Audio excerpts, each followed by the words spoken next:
Hey Flosstube, it's Lori of Mischievous Stitches. I'm back this weekend to share with you what I've been working on this past week with my stitching. I've continued to work on Words of Praise, the praise sampler. And I've completed a little more of the border and added a couple more rows. So I've completed all the stitching with the exception of this flower, but all the stitching in the flowers on the top portion of the pattern. And I completed those 2 rows and the rows beneath them. So I still got a little ways to go, but every stitch counts, right? So this has been pretty much been my focus piece. But a couple of nights this week I did not work on it. I was getting ready for a weekend getaway. I came home today from visiting with my friend Mary. She's Stitcher211 on Instagram, as well as Donna, D2 Donna. She was there as well, and we stitched the weekend away. But before getting there, we always plan what we're going to work on together. We'll start a project together, we'll work on a project that we've previously worked on together, that kind of thing. And so last time we were there, we had planned to do a Christmas in July, and we all chose a piece that we wanted to start. And I had 2 of the patterns that we planned on starting. So of course I didn't order them. I'm pretty organized for the most part, at least I thought so. So I wasn't concerned about digging them out prior to this past week. But I could not find them. I could not find them at all. One was the Little House Needleworks Poinsettia House, and the other was a Heartstring Samplery Morning Star. And actually when I started looking, I was missing 2 of the Heartstring Sampleries that come out around the same time that I had kitted.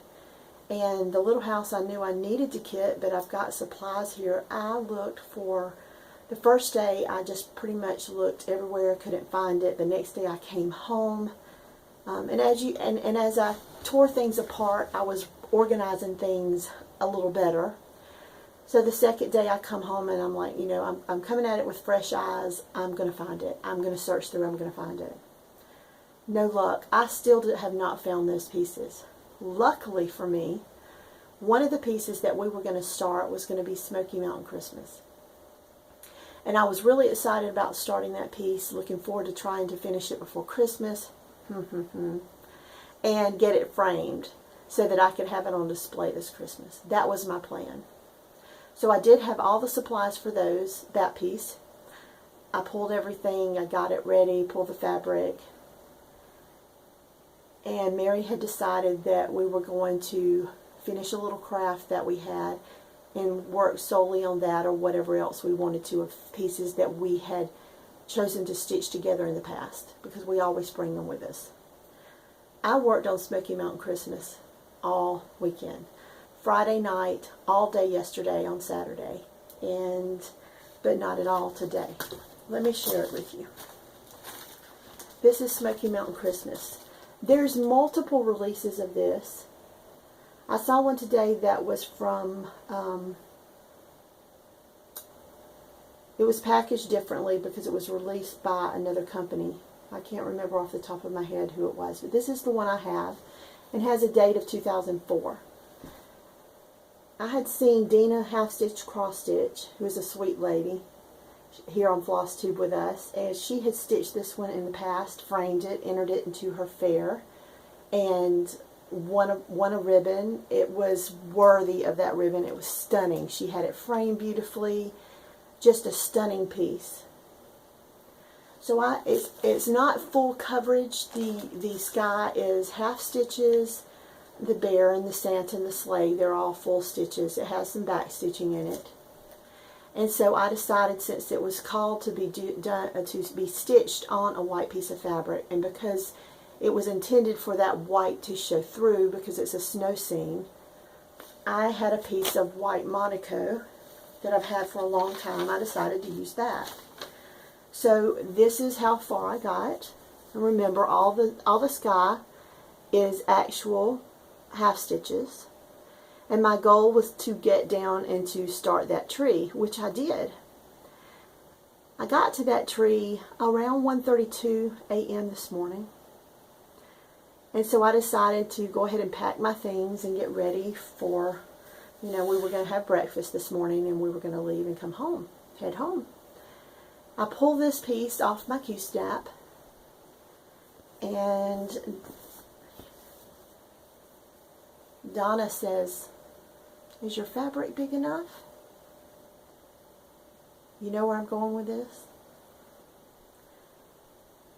And I paused.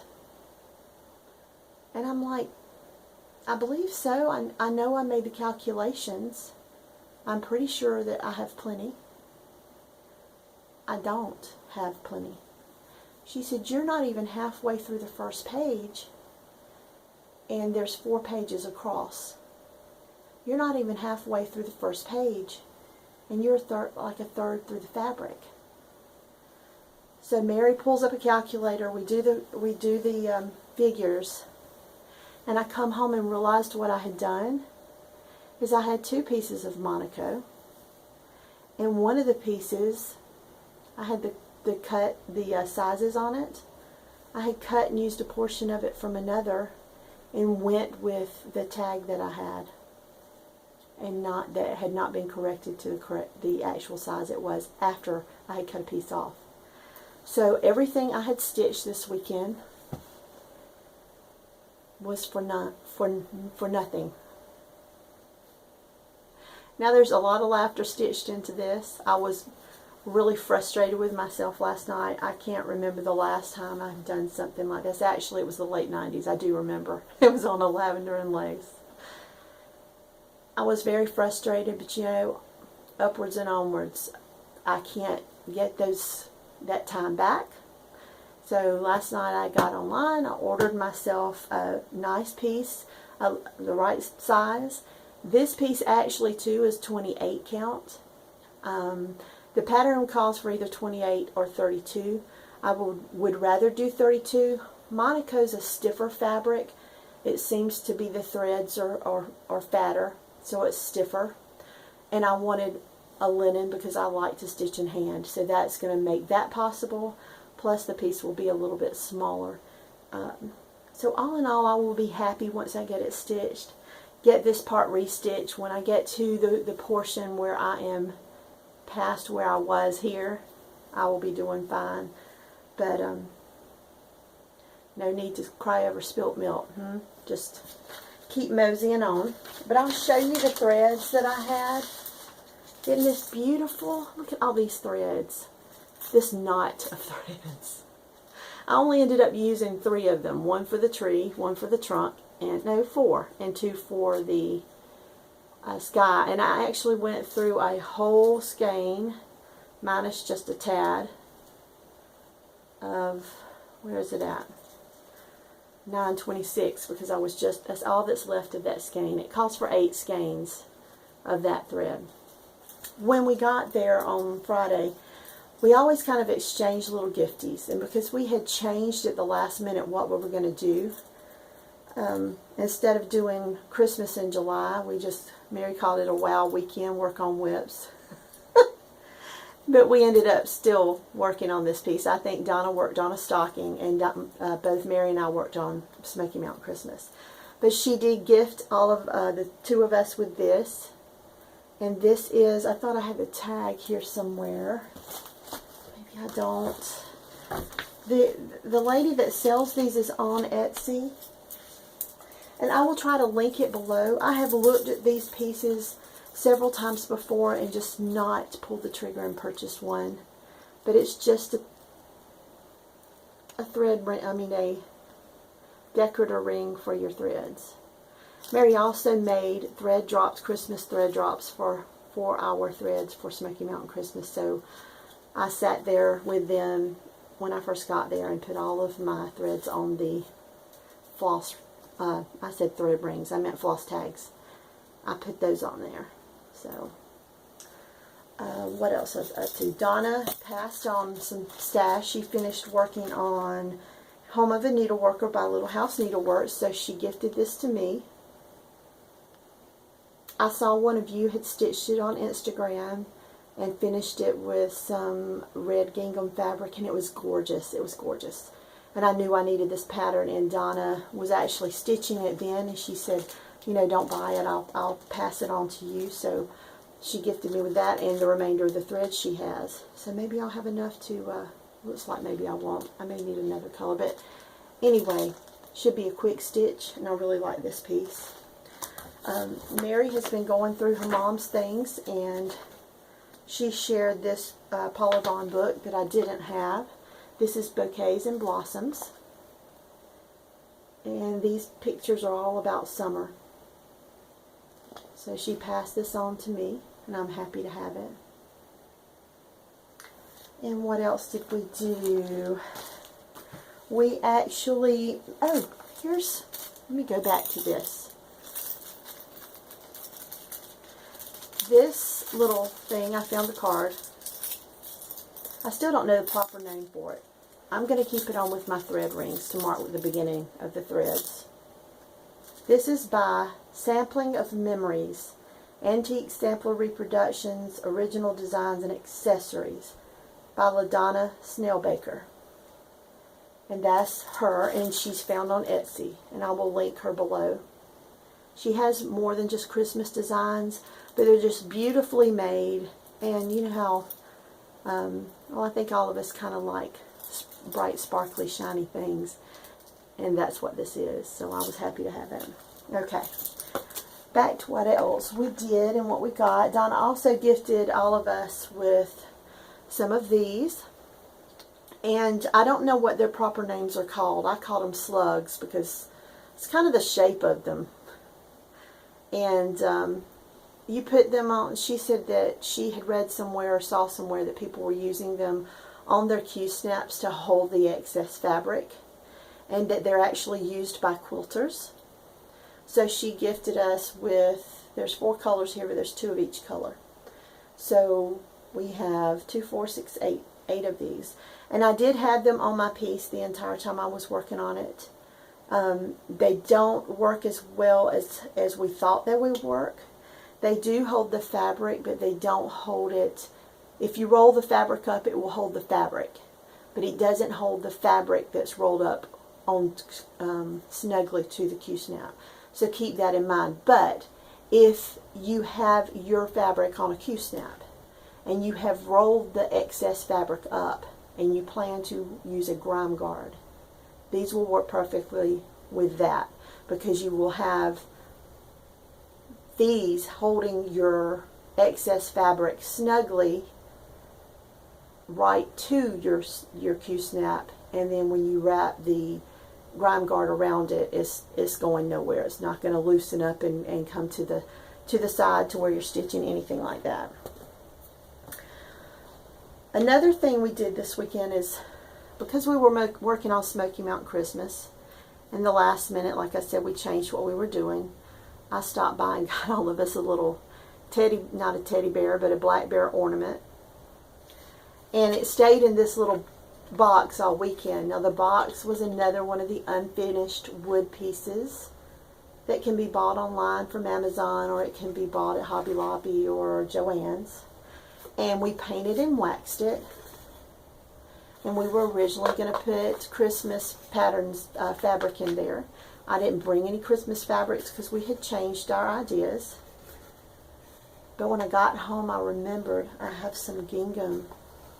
So I'm going to put the gingham on a piece of foam core board and use some batting and put that in the bottom of this little box. But Smokey's going to sit right in there as a reminder of this past weekend. So I had a great time. I really did have a great time.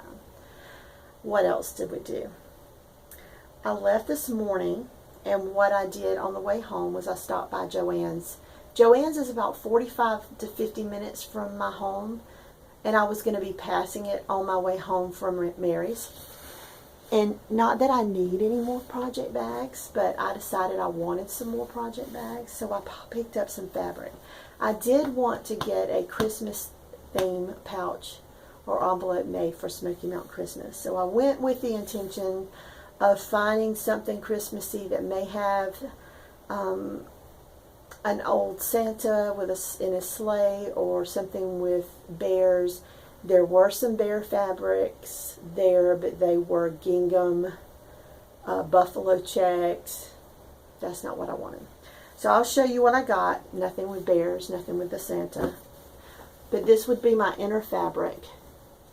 And this fabric looks aged, looks tea-dyed. And I love this. Last time I was in Joannes, they had this, and I picked it up, and I ended up putting it down and leaving without it. So it was time to pick that up. So I got that. Isn't it gorgeous? Little red birds in the tree. A buck. I also picked up this one because it really spoke to me. Now, we've been planting flowers all year.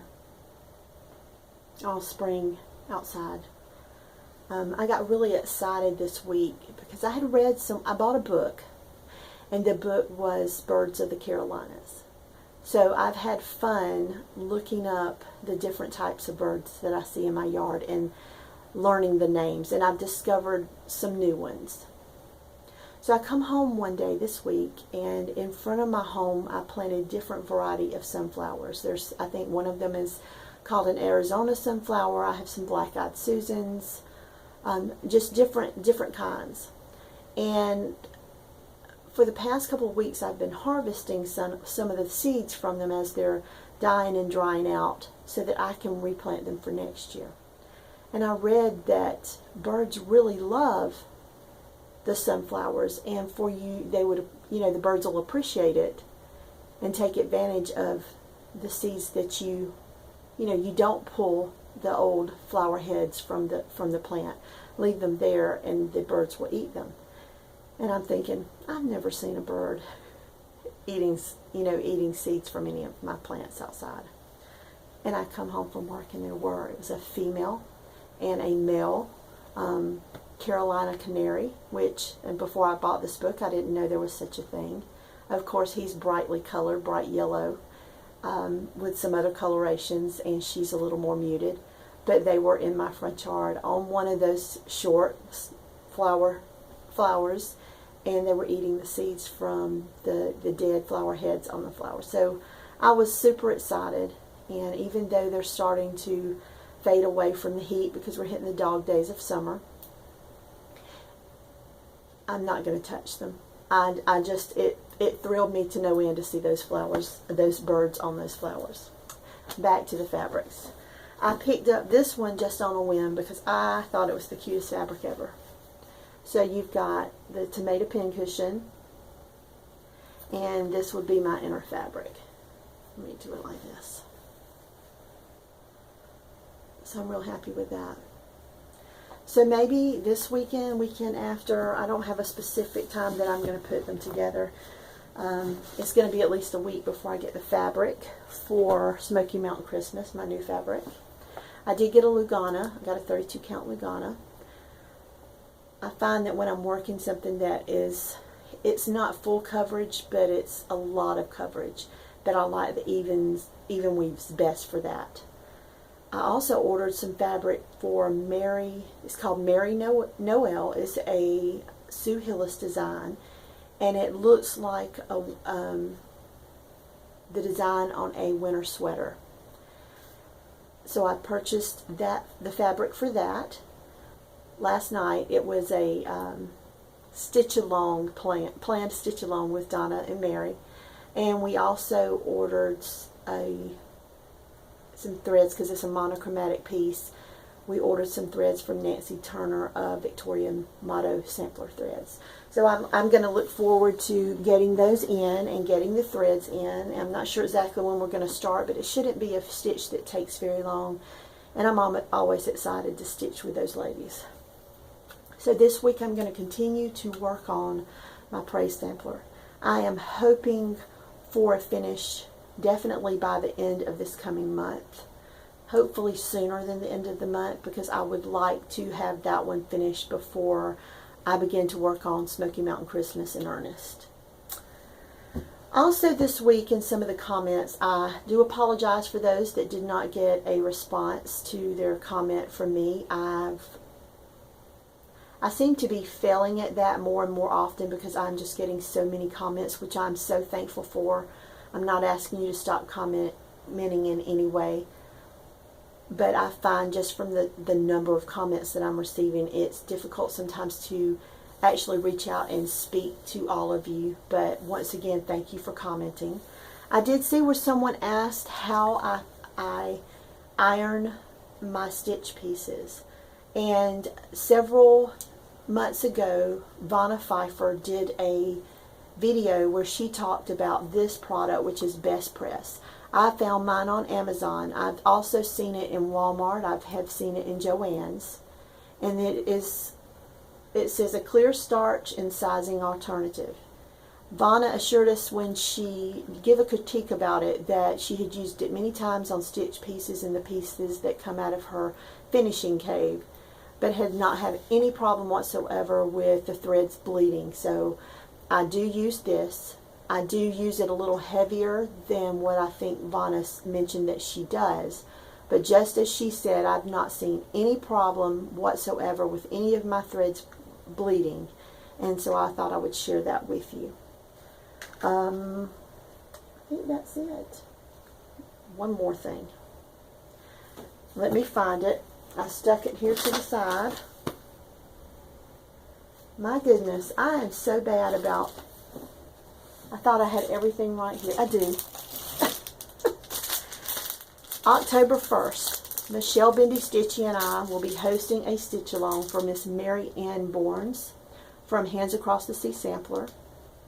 It will be hashtag is Jungle Igloo SAL.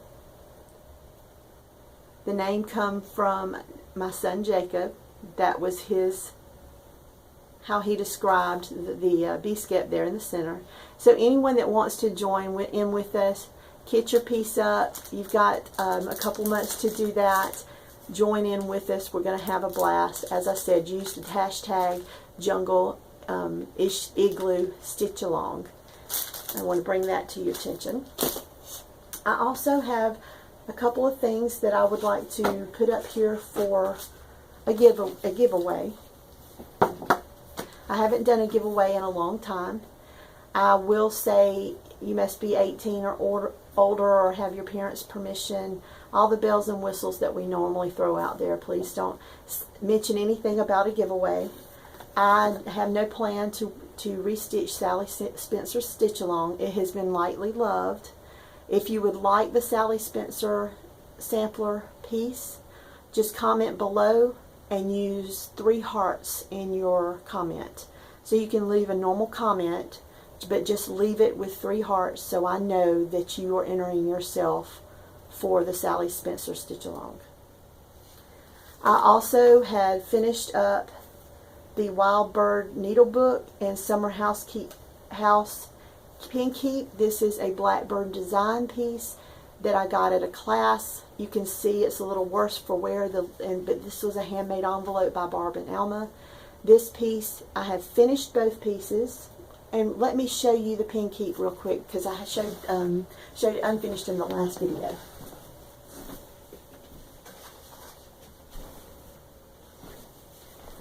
So if you remember in my last video, I did share with you the needle book, and that had been finished up for several years, but I had not finished my pin keep. So I finished that up last weekend, and it was a little fiddly, but I think I did okay. We had finished up this paper mache box painted in wax while we were in the class at Silver Needle with Barbara and Alma, and then I stuffed the piece, cinched up the back, and placed it into the box. And you know, the lid wasn't needed, but I think it looks just fine like this. So there's that.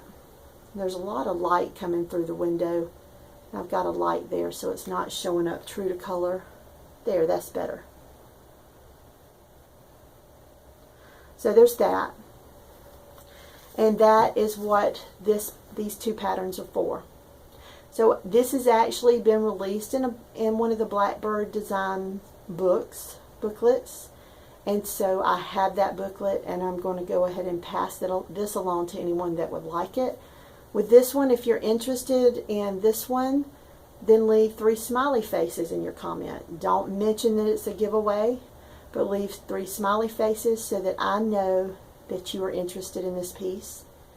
And I will leave a comment when I'm going to give it through next week, and I will leave a comment letting you know if you're the winner of the giveaway, and with the information so you can contact me with your name and address.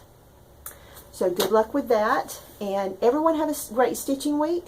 Like I said, I'm going to continue to work on my praise sampler, and I'm going to dream of all these project bags that I'm going to make. And until next week, hugs and stitches. Bye-bye.